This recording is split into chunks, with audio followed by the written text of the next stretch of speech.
Hello guys, it's the 1st of January 2022 and we are at Piazza del Popolo in Rome. Well, my house is only 8 kilometers from here in the city center. That's why it's easy for us. There's an easy access for us to come here at the city center. I'm with my husband and my dog. There is George, and here is the Piazza del Popolo. We're going to see the Piazza di Spagna and see the Christmas tree at Piazza Venezia. I don't know if we can go to Colosseum because it's a little bit far to walk. But anyway, Happy New Year, Happy 2022. God bless us all, and I hope this year is better than last year. Mwah.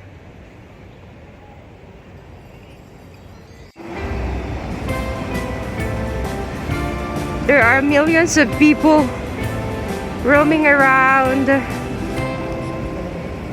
Well, thousands as my husband says.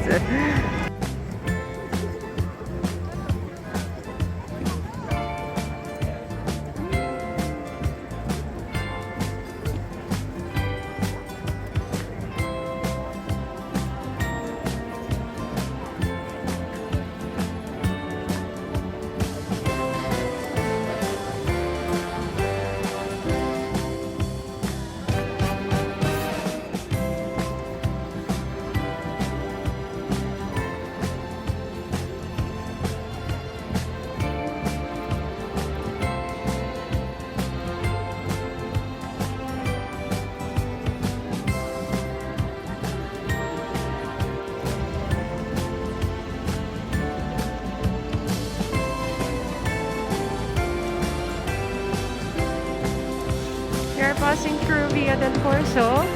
As you see guys, there are really a lot of people walking.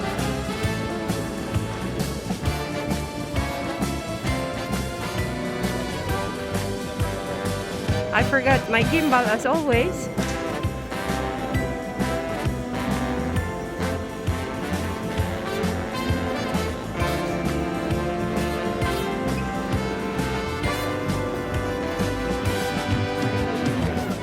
Via del Corso is a street in Rome where there's plenty of boutiques.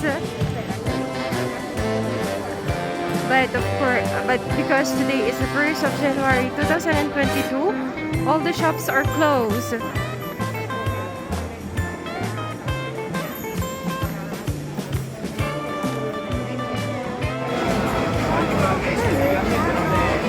Bello però.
We are at the middle of Via del Corso, and here you see the Fendi store, the Fendi building. If I'm not mistaken, there is a restaurant the last floor of the building that is very, very expensive. Just my daughter told me. So, yeah. Again, Happy New Year, everyone. Look, here. We are enjoying our walk. Serge is walking with me here in the middle of thousands of people. We arrived here at Piazza Colonna, and this is the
Guys, I can't believe that McDonald's has still a lot of customers eating here.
Piazza Venezia or the Venice Square.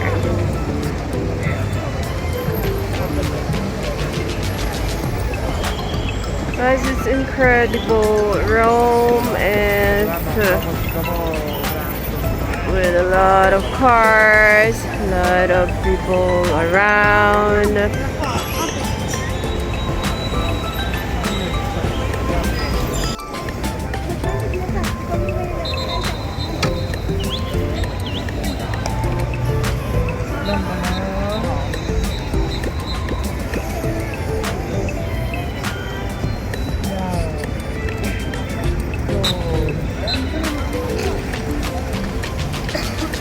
Traffic everywhere, people everywhere. I end up my video here, guys. I hope you enjoy watching my first video of the year 2022. Thank you so much for your support and God bless us all.